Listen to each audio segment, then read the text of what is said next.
2023년 9월, 사우디아라비아의 수도 리야드. 이곳에선 세계유산 등재를 공표하는 제45차 세계유산위원회가 열렸다. 고대 문명 가야를 대표하는 연속유산, 가야 고분군의 세계유산 등재가 결정되자 환호와 박수가 터져나왔다.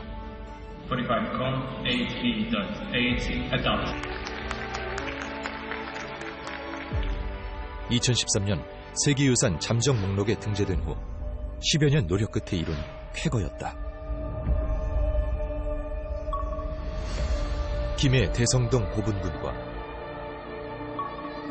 하만 마리산 고분군, 합천 옥전 고분군과 고령 지산동 고분군,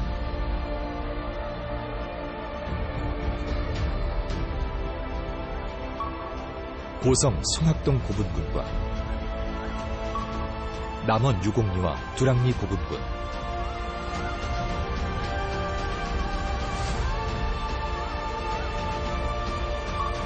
창녕 교동과 성현동 고분군까지 가야 고분군이 세계유산에 등재되면서 고분 속에 갇혀있던 가야의 역사는 전 세계의 주목을 받게 됐다. 2000여 년 전 가야의 역사가 지금 깨어납니다. 가야의 시작과 성장, 발전과 멸망의 500여 년, 우리가 몰랐던 가야의 비밀을 고분 속에서 찾을 수 있을까?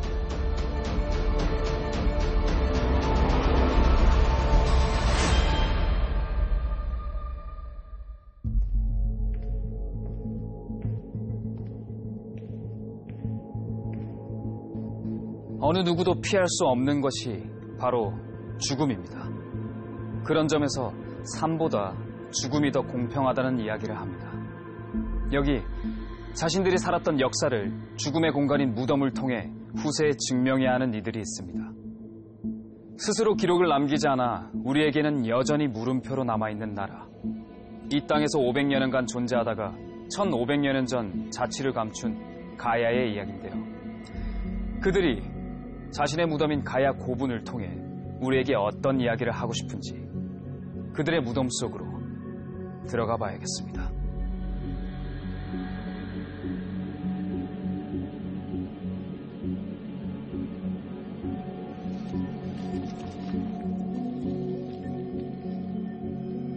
죽음의 공간은 어둡다.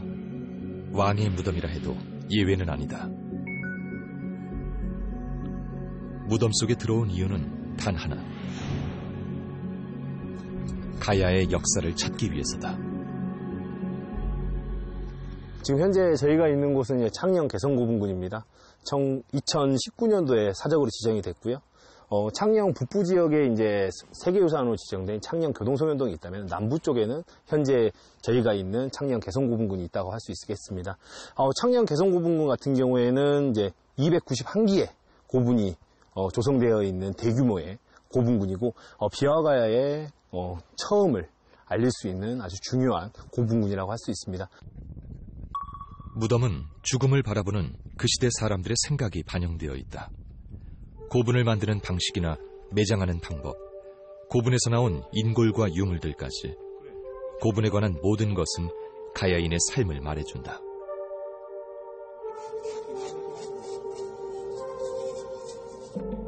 5, 6세기에 존재했던 소가야의 지배층 무덤인 고성 송학동 고분군. 발굴이 진행 중인 14호분은 동서 길이가 무려 53m에 달하는 가야 권역 최대 규모의 고분이다. 발굴과 함께 갑옷과 투구, 대도, 철모 등의 철기류와 다량의 토기가 출토됐다. 전형적인 5세기 중기부의 소가야 유괴고배가 확인이 되었고 그것과 함께 외계 판갑이 출토됨으로 인해서 정확한 시기를 알 수 있는 자료가 확보되었다. 그것에 큰 의미를 두고 싶습니다. 고분뿐 아니라 공성지와 산성, 성곽과 생활지까지 가야사 복원을 위한 발굴은 각지에서 진행 중이다.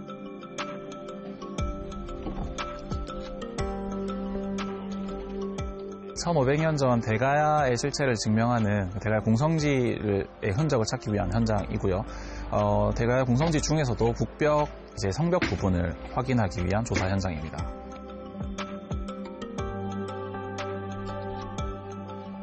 이곳 어디에 대가야 왕의 흔적이 남아있을까?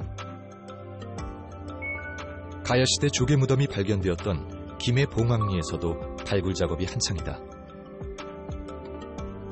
이곳은 평범한 가야인들이 살던 생활터전이었다. 흙더미 속에서 찾은 건 가야인이 사용하던 생활톡이다. 깨진 토기 조각을 맞추어 가듯 발굴을 통해 가야사의 조각들을 맞춰가고 있다. 발굴 작업은 뜨거운 태양 아래 몇 달씩 흙을 파가며 진행되는 고된 과정이다.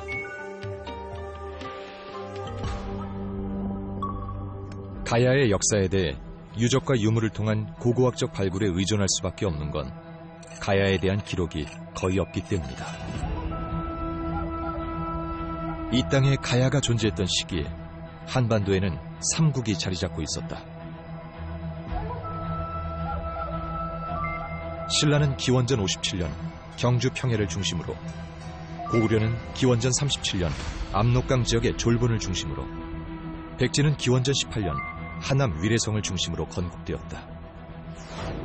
한반도 남부 지역에선 마을을 이루며 살다가 42년 수로왕이 금관가야를 건국하며 가야는 시작되었다. 이후 금관가야는 2세기에서 4세기까지 낙동강을 따라 세력을 키워나갔고, 이 무렵 하만을 중심으로 아라가야도 성장해 나갔다. 5, 6세기 이르면서 가야 문명의 범위가 한반도 남부의 내륙 지역으로 확대된다. 동쪽으로는 신라, 서쪽으로는 백제와 경계를 맞닿으며 가야 북부 지역에선 대가야가, 남해안으로는 소가야가, 동쪽으로는 비화가야가 자리 잡았고, 합천 쌍책 지역과 남원 운봉 지역에도 가야라는 이름 아래 각각의 정치체가 세력을 키워나갔다. 대가야가 멸망하는 562년까지 가야라는 이름 아래 여러 정치 집단이 공존하며 500여 년간 이 땅에서 존재했다.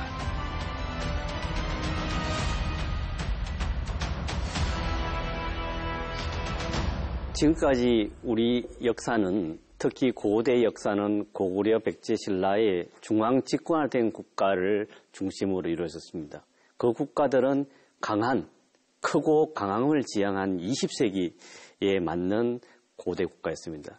가야는 그에 비해서 작은 나라 여러 개가 평소에는 흩어져서 독자적인 국가를 유지하다가 특별한 경우에 중앙으로 모여서 하나의 국가를 구성하고는 연명체 국가였습니다. 그래서 그 연명체 국가를 지금까지는 중앙 집권화되기 이전 단계의 좀 후진적인 국가로 봤습니다만은, 최근의 연구 성과에 의하면 작은 국가가 모여서 더 큰 힘을 발휘하는 고대 국가의 한 형태로서 중앙 집권화된 삼국과 어깨를 견주는 국가 형태로서 주목받고 있습니다. 가야는 스스로 기록을 남기지 않았다. 삼국 중심의 틀에서 가야를 단편적으로 끼워 넣은 삼국사기나 설화와 고사로 윤색된 삼국유사에 가야에 대한 기록이 남아있을 뿐이다.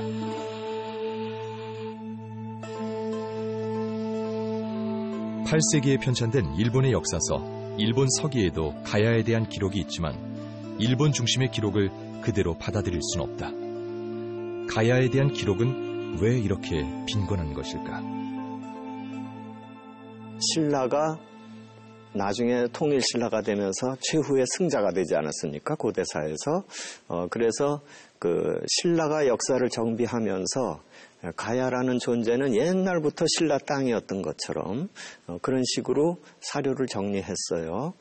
그래서 삼국사기에도 신라, 고구려, 백제는 나오는데 가야는 안 나오거든요.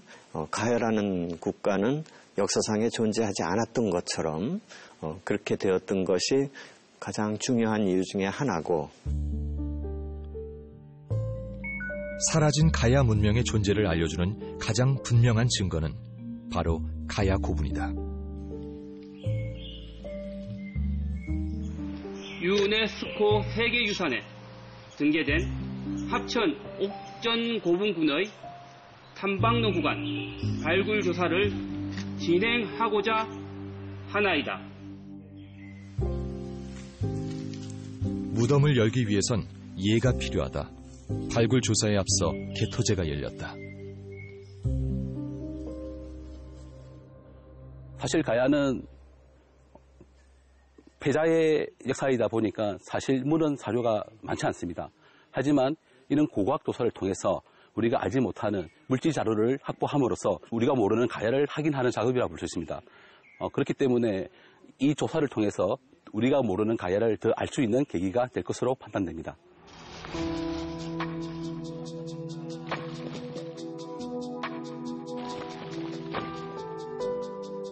가야의 왕과 권력층의 무덤인 가야 고분은 1500여 년의 세월을 건너와 가야의 500여 년 역사를 담고 있다.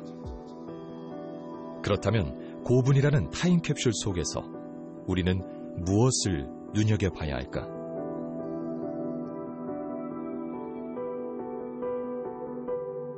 우리가 고분이라고 했을 때는 특정의 시대에 그 고분을 통해서 그 당시의 사회의 그 위계관계, 신분질서죠. 신분질서를 표현한 그런 하나의 어떤 죽음 시설물을 우리가 고분이라고 할 수 있습니다. 그런 고분에는 특히 그 고분 중에서도 당시의 최고 지배층이 묻혀 있는 하는 무덤들에서는 무덤의 만들어지는 입지라고 얘기를 할 수 있는데 아주 모든 사람들의 눈에 잘 시각적으로 드러나는 그런 능성 정상부에 만든다든지 또는 무덤의 그 봉분 규모를 굉장히 크고 높게 만들어서 과시성을 아주 강조한다든지 하는 그런 것들. 그 당시에 가장 선진의 토목 건축 기술을 적용해서 만든다든지. 권력의 공간이기도 한 가야 고분은 한반도 어디에 있고 또 그 규모는 어느 정도일까? 세계유산에 등재된 7곳의 가야 고분군을 포함해 가야 고분이 발견된 장소는 780여 곳. 발굴 조사 중이거나 아직 정비되지 않은 고분까지 합치면 가야 고분은 수천 기에 이른다. 죽음 후에도 모든 것을 발 아래에 두고 싶었던 걸까? 지산동 고분군은 해발 30m에서 300m까지 높은 산 능선을 따라 수백 개의 고분들이 늘어서 있다. 지난 50여 년간 이 길을 수백 번도 넘게 오르내렸다는 김세기 교수. 평생 가야 고분군을 연구하며 고고학자로 살았지만 이곳을 찾았던 그날의 기억은 지금도 생생하다.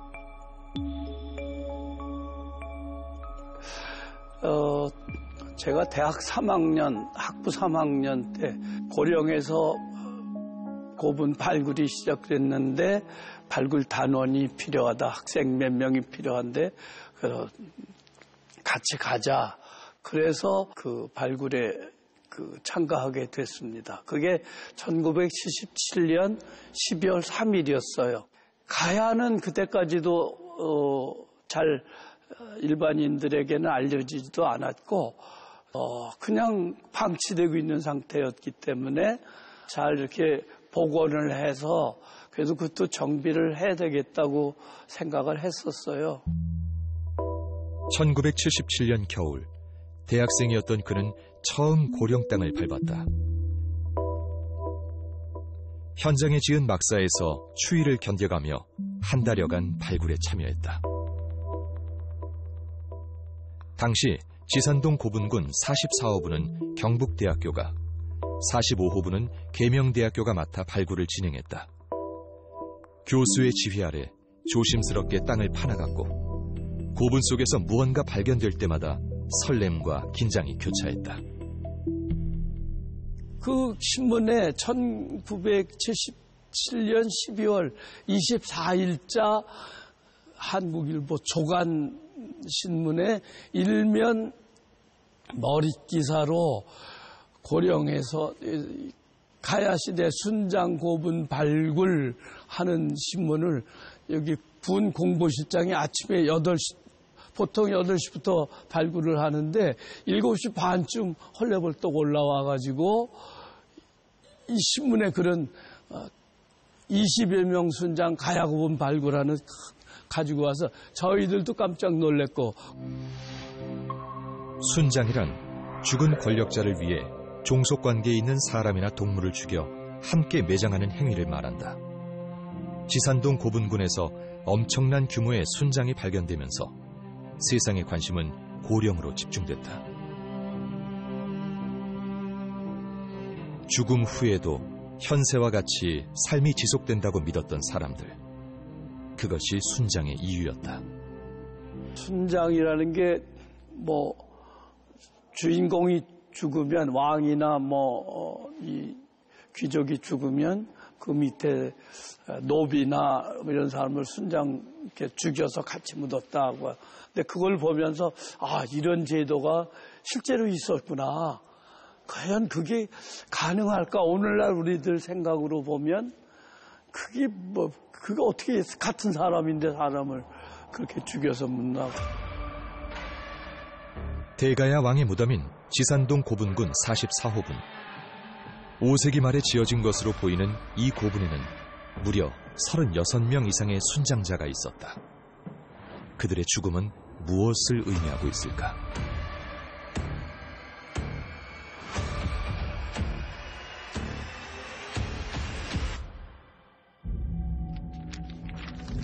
왕들의 상여는 능선 위로 올라갔다. 늙어서 죽은 왕들의 장례 행렬은 길고도 느렸다. 비빈과 소생들, 시녀와 몸종들이 상여에 연결된 흰 무명끈을 붙잡고 울면서 비틀거렸다. 바람에 쓸려오는 울음소리는 멀거나 가까웠다.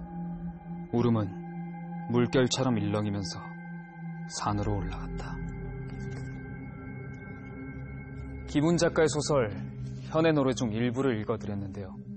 이 소설은 가야의 장례의식인 순장의 모습을 그리고 있습니다. 절대 권력자가 세상을 떠날 때 그가 거느리던 사람들을 함께 매장하는 것을 순장이라 하는데요. 누군가의 생명을 결정하는 권력이 정당화되는 사회, 그것이 가야의 모습입니다. 그렇다면 무덤의 주인은 어떤 사람이었고 또 그 무덤에 함께 묻힌 사람들은 누구였을까요? 다시 가야 고분 속으로 들어가 봐야겠습니다. 가야의 권력자들은 살아생전 누리던 부와 권력을 죽음 너머의 세상으로 가져가려 했다. 무덤 속에 많은 물건들을 부장했고 거느리던 사람들까지 함께 묻었다. 지산동 고분군 44호분은 우리나라에서 확인된 최대 규모의 순장 고분이다.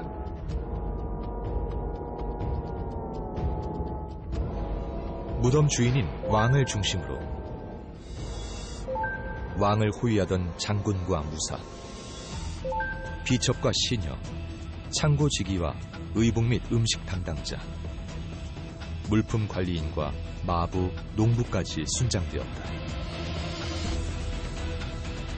그들은 생전에 각자 맡은 역할을 그대로 부여받으며 순장됐다.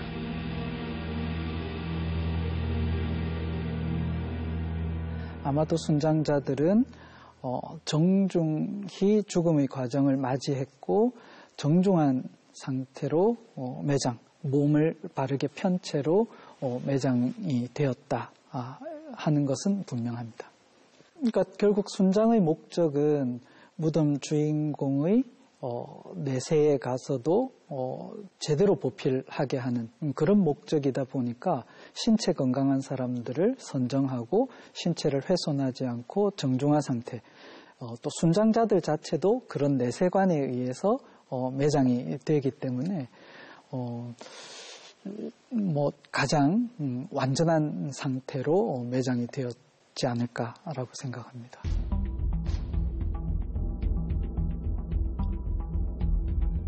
고분 속엔 1500여 년의 시간을 건너온 인골도 있었다. 발굴된 인골은 무덤 주인인 경우도 순장자인 경우도 있었다. 인골을 통해 그들이 살았던 시간을 추적해온 김재현 교수. 그는 가야인의 인골 분석을 통해 가야의 비밀을 하나씩 풀어왔다. 인골 연구는 과학에 근거한 고고학이다. 성별과 연령, 신장과 체격, 식생활 습관이나 병력, 혈액형 같은 인골 자체의 정보를 통해 가야의 시대상을 파악할 수 있다. 또 인골이 어떤 모습으로 발굴되느냐, 어떤 유물과 함께 나오느냐를 통해 새로운 사실들을 밝혀내기도 한다. 여기 있는 이 인골은 바로 대성동 57호분에서 나온 인골입니다. 대성동 고분군에서 인골이 관심을 받게 되는 큰 첫 번째 계기를 제공했던 주인공들이죠. 이 인골들은 처음에 전체 하나의 목각 속에서 세 개체가 이렇게 나란히 누워 있는 것이 발견되었습니다. 대성동 고분군 57호분에는 금관가야 왕으로 추정되는 무덤의 주인공과 순장자 3명이 매장되어 있었다. 남성의 전유물로 여겨지던 전투용 투구와 창, 칼이 함께 출토됐지만 순장자들은 남성이 아닌 출산까지 한 여성들이었다. 나름대로는 오랜 세월을 가지면서 우리에게 뭔가 이야기해주고 싶어서 또 그런 것을 말하고 싶어서 오히려 우리에게 나타났다. 저는 항상 그런 마음으로 대하고 있습니다. 그러나 거기에 함께 묻혀졌던 사람들은 또 반드시 그렇지 않은 사람들이죠. 그래서 거기에서 나온 사람들을 통해서 옛날 사람들이 어떤 출산의 고통들을 가졌고 또 옛날의 사람들이 어떤 병을 앓으면서 고생을 했는가 이런 것들을 알 수 있는 하나하나가 다 중요한 가운데서 오히려 그런 의미에서 봐도 대성동 고분이라든가 이한리 고분은 기존에 있었던 우리가 유물 중심의 고고학에서 좀 눈을 돌려서 인골이 참 고고학적으로도 중요하다. 우리에게 말해주는 이야기가 너무나 많다. 대성동 고분군 23호분 순장자의 치아 분석으로 유소년 시절 영양실조였다는 점을, 대성동 고분군 24호분 성년 여성 순장자는 출산, 임신의 흔적이 있었다는 점을, 창녕 송현동 고분군 15호분 순장자는 쌀, 보리, 콩 등을 섭취했다는 점과 이 중 남성 순장자는 다른 순장자보다 육류 섭취가 많았던 점 등을 알 수 있었다. 인골을 통해 시공을 넘나들며 가야인의 삶을 읽어내고 있다.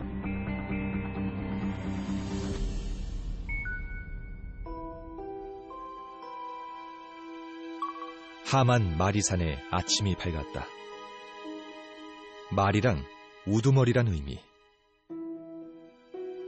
이 우두머리 산에는 아라가야의 왕들이 묻혀 있다.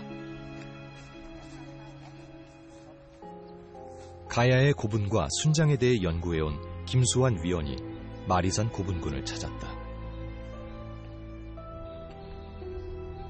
이곳 하만을 중심으로 성장한 아라가야는 가야 전후기에 걸쳐 가장 오래 존재하며 그들만의 독특한 문화를 꽃피웠다. 각각 정치 집단은 달랐지만 가야인들은 고분을 권력 상징의 기념물로 여겼다. 그래서 가야라는 이름 아래 매장 풍습을 공유했고 독특한 장례 문화도 발전시켰다. 특히 무덤 양식인 묘제는 가야의 문화적 정체성을 그대로 보여주고 있다. 가야의 무덤 양식은 시간의 흐름에 따라 변화했다. 그중 4세기에 등장한 가야식 석광묘가 가야의 대표적인 무덤 양식이다. 땅에 구덩이를 파고 돌을 이용해 사방에 벽을 쌓은 다음 목관을 넣고 상부에 뚜껑돌을 설치하는 형식이다. 특히 가야식 석광묘는 길이와 너비의 비율이 4:1 이상으로 길고 폭이 좁은 형태의 주각을 기본으로 두고 공간 구성과 배치는 각 가야의 특성을 반영하고 있다. 3세기 말에 시작된 가야의 순장 풍속도 6세기 중엽 이후엔 한반도에서 자취를 감춘다. 다음 세상이 있을 거란 그들의 믿음에 균열이 생긴 것일까? 가야는 실제로 문헌 기록에 나오지는 않지만 순장이라고 하는 매장 풍습이 굉장히 성행을 했었고 이것은 금강가야, 대가야, 아라가야 등 전체 가야 지역에 다 확인이 되고 있습니다. 하지만 이 순장이 성행하고 난 이후에 어떻게 소멸되어 갔는지, 어떻게 사라져 갔는지에 대해서는 사실은 자료를 추적하기가 조금 어려운 측면이 있습니다. 우리나라 최초의 순장 기록인 삼국지 위서 동의전에 따르면 부여에서는 사람을 죽여 순장을 하는데 많을 때는 100명이나 된다고 기록하고 있다. 이후 삼국사기에는 신라에서는 국왕이 죽으면 남녀 각 5명씩 순장하던 것을 지증왕 3년, 서기 502년 3월부터 금지한다는 기록이 남아있다. 대체로 순장이라고 하는 것들이 종교가 들어오면서 내세간의 어떤 관념이 바뀌면서 사라져가는 형태들인데 아마도 아라가야에서도 그 불교라든지 아니면 어떤 철학적인 사후 세계관이 변화하면서 순장의 규모가 축소되어 갔음을 알 수가 있습니다. 순장 규모가 4명에서 2명으로 또는 2명에서 1명으로 줄어드는 이런 과정을 거쳐서 아라가야는 멸망 직전에는 순장이 사회 자체 내에서 중단되었던 걸로 보입니다. 종교를 받아들이고 순장에 대해 반성하게 되면서 가야인들의 삶에서 순장 제도는 사라져갔다. 마리산 고분군은 순장의 소멸 과정을 잘 보여주고 있다.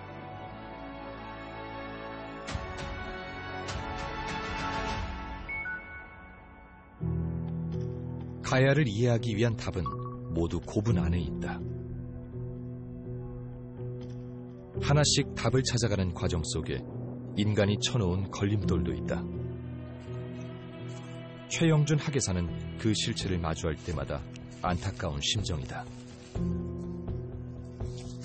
열려있는 무덤은 발굴이 아닌 도굴의 현장이다.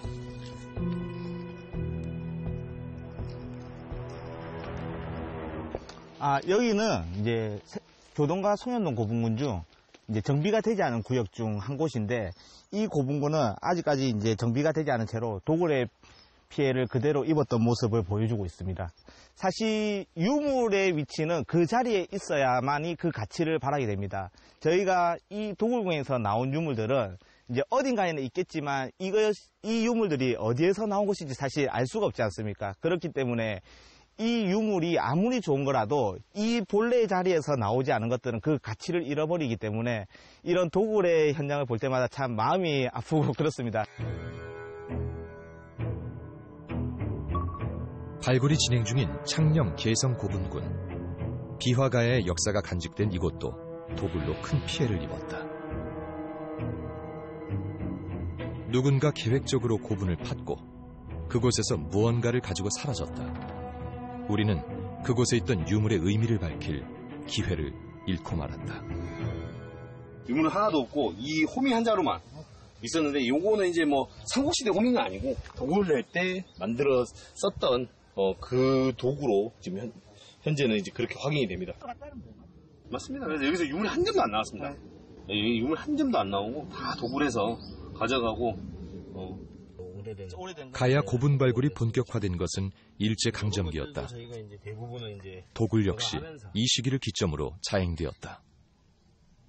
창녕 교동과 송현동 고분군은 일제강점기 시부터 많은 발굴 조사가 이루어졌습니다. 특히 이제 이 왼쪽에 있는 이 지역이 일제강점기 때 대규모 조사가 이루어진 곳인데 그 당시 이제 1918년부터 19년까지 2달 동안 야스이 세이치가 이끄는 이제 고족조사단에 의해서 이 발굴이 이루어졌습니다. 그 당시 이제 대형 봉톱은 한 9기 정도가 조사가 되었는데 그때 나온 유물의 양만 해도 마차 20대, 화차 1량에 나오는 이제 유물이 반출이 되었습니다. 일본으로 그 당시에. 러일 전쟁에서 승리한 일본은 한반도 지배를 위해 다양한 사업을 펼쳤다. 그중 하나가 가야 고분군 발굴이었다. 1910년 고분 발굴을 시작으로 4번에 걸쳐 조사를 진행했다. 그들은 발굴이라 했지만 이면에는 다른 계산이 있었다. 4세기 중엽, 일본 야마토 조정이 한반도 남부의 임나 지역에 진출해 200여 년간 통치했다고 주장하는 임나 일본 부설. 일본은 이를 뒷받침할 근거를 고분에서 찾고 있었다. 하지만 가야 고분 어디에도 그런 흔적은 없었다. 오히려 임나 일본 부설이 허구임을 밝히는 유물이 나오자 그들은 고분 발굴을 중단했다. 특히 임나 일본 부설에서 제일 중점이 되는 거는 4세기 중엽에 그 일본서기 가지고 해석하는 거예요. 그 4세기 중엽에 일본의 대군이 가야 지역을 점령하러 왔었느냐 하는 거거든요. 그런데 그것에 대해서 그동안의 가야사와 관련된 그 연구 성과를 일본 학자들도 인정을 해서 그런 일은 없었다. 그렇다면 그 부분은 뭔가 잘못된 거다 하는 것을 인정하게 되어서 일본 학자들도 동의를 했고 그 결과 그 이후로 2010년도 이후로는 일본의 역사 교과서에서 임나 일본 부설과 관련된 이슈는 없어졌다. 이렇게 보입니다. 그래서 다행이라고 생각 드는데 그러나 아직도 일본의 우익들은 아직 지지 않았죠. 또 그분들이. 그래서 아직 그런 주장이 남아 있기는 하지만 적어도 공식적인 그 역사 교과서에서는 일본이 함부로 그런 주장을 하지 못하고 있다 하는 것을 다행으로 생각하고 있습니다. 이후 국가 주도의 발굴이 진행된 건 1962년 문화재 보호법이 제정된 후였다. 가야 고분군 세계유산 통합관리지원단 하승철 실장은 1989년 학생 신분으로 합천 옥전 고분군 발굴에 참여했다. 당시만 하더라도 고분군 주변에는 소나무와 잡목들이 우거져 있었고 아직도 여기저기에 도굴된 상태로 방치되어 있는 고분들이 많았습니다. 그리고 여기저기에 도굴되면서 깨트리고 버려진 이런 토기들이 현장에 많이 있었고 그러면서 이것들을 이제 하나하나 발굴을 거치면서 정리를 하고 그 유적의 실체를 확인해 나가는 작업이 시작되면서 굉장히 현장에는 흥분의 도가니로 뒤덮여 있었습니다. 인력도 장비도 부족했던 시절 기댈 것은 사람의 의지와 노력뿐이었다. 1989년 5월 13일 처음으로 옥전 고분군 발굴 현장에 참여하였다. 아직은 많은 나무들이 뒹굴고 있었고 토기들도 여기저기서 확인되고 있었다. 젊은 날의 경험은 그를 고고학자로 성장시켰다. 이후 가야 고분군 세계유산 등재 작업에 참여하면서 세계에 가야를 알리기 위해 열정을 쏟았다. 우리 고고학에서는 이러한 유적과 유물들이 아주 오랫동안 땅속에 고스란히 간직되어 오다가 이 고고학자를 만나서 비로소 빛을 보게 되는데 그 유적이나 유물이 말해주는 정보들을 남김없이 기록하고 이것을 전달해야 될 의무가 있습니다. 그래서 발굴 현장에서 아주 섬세하고 세밀하게 그 유적과 유물이 들려주는 이야기들을 들어야 되고 귀를 기울여야 됩니다. 도굴의 아픔이 있었지만 가야 고분군 속에선 많은 유물이 출토됐다. 남겨진 유물 속에 가야인들은 어떤 이야기를 남겨놓았을까?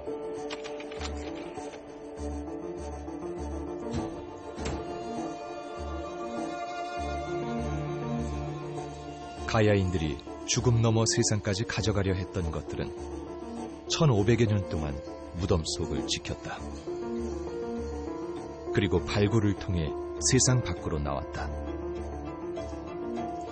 최상위 지배층의 무덤인 고분에는 칼과 창, 갑옷과 투구같이 군사들이 사용했을 철기 유물들이 부장되어 있었다. 가야 지배층의 정치적 권위가 군사력 기반 위에 있음을 알려주고 있다. 가야 고분에 가장 많이 부장된 유물은 단연 토기다. 가야의 기술력을 보여주는 회청색 경질 토기는 내세의 의식주를 위해 고분에 묻는 용도로 특별 제작된 것이다.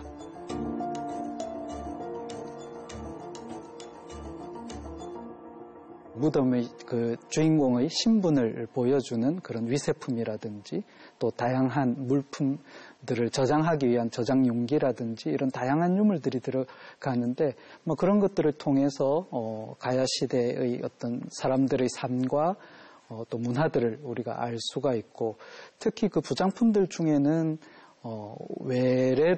외부로부터 들여온 그런 교역품들이 있습니다. 이걸 통해서 또 무덤 주인공이 대외적으로 어떠한 신분에 있었고 또 대외 국가들과 어떻게 관계했는지를 우리가 알 수 있는 것이죠. 왕의 무덤임을 증명하는 금관이 출토되기도 했고 철의 왕국을 드러내는 철기 제품들도 다수 발굴되었다.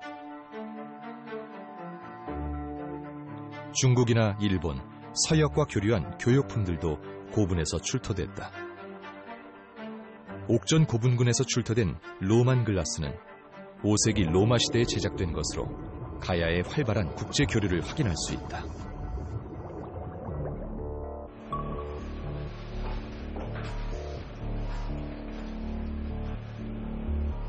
(2000여 년의) 시간을 건너온 유물들은 오염되고 부식되어 대부분 원형을 알아보기 힘들다. 창녕 교동과 송현동 고분군 63호분에서 발굴된 금동관. 발굴과 동시에 보존과 복원을 위한 작업이 이어졌다. 정확한 원형을 찾아야 유물이 담고 있는 의미도 찾을 수 있다. 복원 과정은 먼저 이물질을 제거하고 형태를 유지시키는 작업이 이어진다. 그들의 손끝에서 과학의 힘으로 가야의 역사가 복원되어 가고 있다.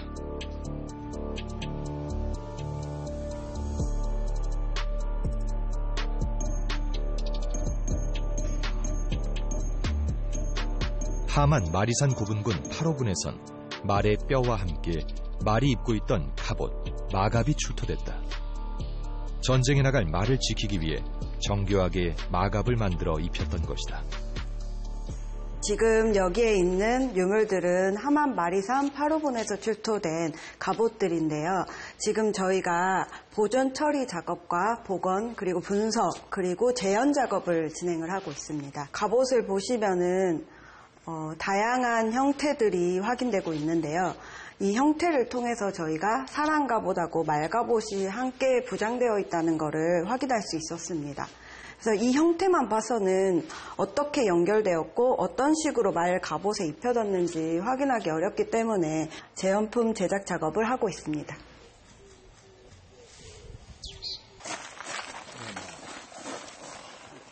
먼저 출토된 마갑의 형태를 그대로 살려 종이로 마갑을 재단해 만들었다. 길이와 너비 등을 고려해 제작한 종이 마갑을 말에 직접 입혀 어떤 모양으로 구현되는지 확인한다.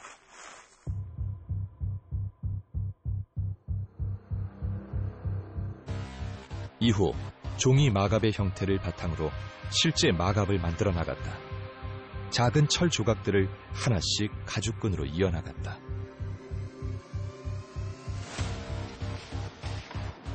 고분에서 나온 흔적을 토대로 마갑을 제작한 지 6개월. 가야인들처럼 일일이 수작업으로 만들어낸 마갑이 완성됐다. 철로 만들어 무거운 만큼 말 모형에 입혔다. 1500여 년의 시간을 거슬러 가야인들의 흔적을 찾아가는 과정. 유물을 똑같이 재현하며 가야인들의 경험을 읽어낸다.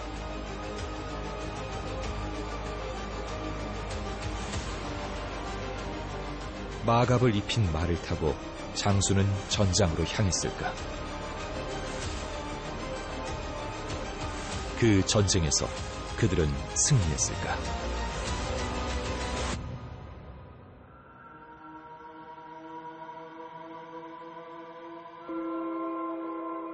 역사 복원의 영역이 단지 유물만을 의미하는 것은 아니다. 비화가야의 상류층 무덤인 송현동 고분군 15호분은 지난 2007년 발굴 작업이 진행됐다. 도굴로 고분 내부는 훼손된 상태였지만 남녀 2명씩 4명의 순장자 인골이 발견됐다. 그중 왼쪽 귀에 금제 귀걸이를 착용한 한 부의 인골은 보존 상태가 양호했다. 지금도 기억나는 것은 그 현장이 진흙처럼 되어져 있었습니다. 그래서 이 진흙을 털어내면 오히려 뼈에 손상이 되기 때문에 진흙이 그냥 묻어있는 채로 뼈를 가능하면 그 진흙과 함께 실험실로 옮겨오려고 했었고요. 그렇게 옮겨온 다음에 이 뼈를 씻어내는 작업, 수세하는 작업을 거치고 건조하는 작업을 거친 다음에 복원할 수 있는 그런 과정을 거치게 됩니다. 뼈를 가지고서 155.7이라고 하는 신장을 추정을 했었는데 그 수치 같은 발굴된 인골을 통해 가야 사람을 복원하는 프로젝트가 진행됐다. 당시에 현장을 선청 스캔한다는 것도 그렇게 쉬운 일이 맞아요, 아니었죠. 맞아요. 삼청 스캐너 이제 막 얘기 나오고 이럴 때. 기억나는 게 법의학, 해부학, 유전학, 화학, 물리학 등 다양한 분야의 전문가들이 참여했고 인골에 대해 다각도로 분석해 나갔다. 그 안에 강물은 거분들은 그렇지 맞아요. 아마 거의 최초이자 마지막인 것 같은데요. 분석 결과 인골의 주인은 약 155cm 키의 16세의 소녀였다. 송현동 고분에서 발굴해 송현이라 이름 붙인 이 소녀는 어떤 삶을 살다 죽음을 맞은 걸까?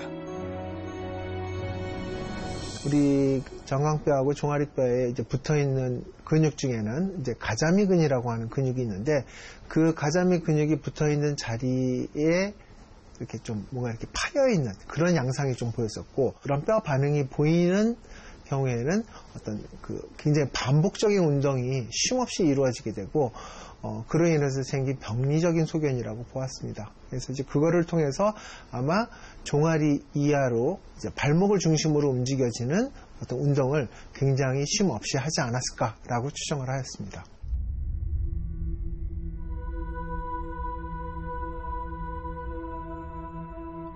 반복적인 노동을 한 것으로 보아 송현이는 무덤 주인의 시녀로 추정됐다. 복원 과정을 통해 얼굴뼈에 근육을 입히고 예상되는 두께의 피부를 얹었다. 목이 길고 몸은 마른 상태로 치아의 각도까지 확인해가며 소녀의 모습을 채워나갔다. 이렇게 움직이니까 16세 가야 소녀 송현이의 모습이 공개되었다. 인골을 통한 과학적 접근으로 가야인을 복원해낸 최초의 사례였다.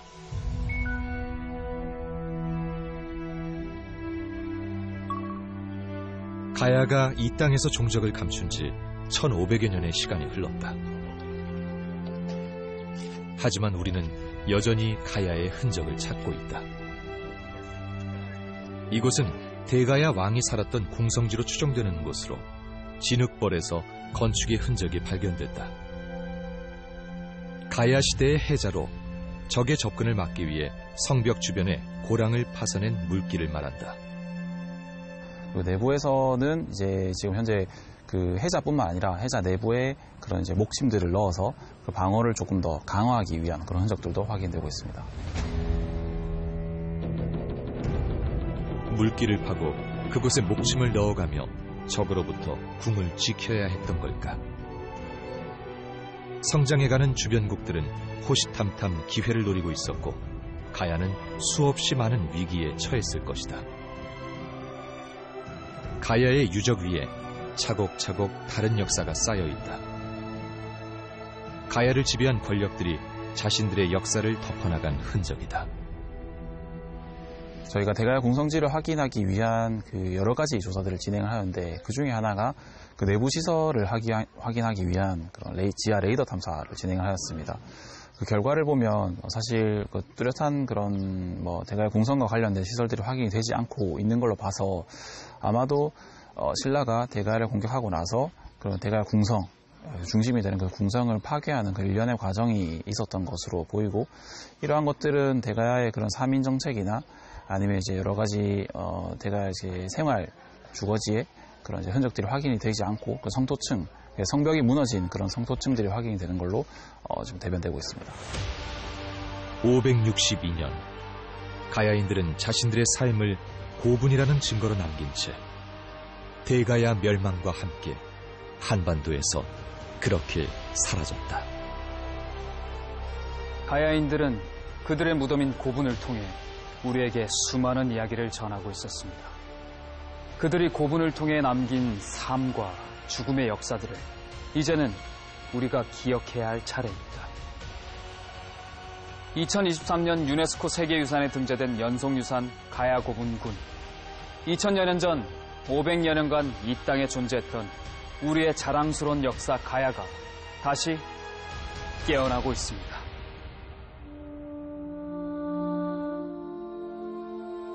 (500여 년) 이 땅을 지켜온 가야의 넋이여, 그대들이 꿈꾸던 세상을 만났는가? 철을 다루고 토기를 굽던 그대들의 열정, 바다 건너 새로운 세계로 향했던 그대들의 도전. 고분 속에 묻혀 있었지만 이제 세상이 가야를 품고, 이제 세상이 가야를 기억하네.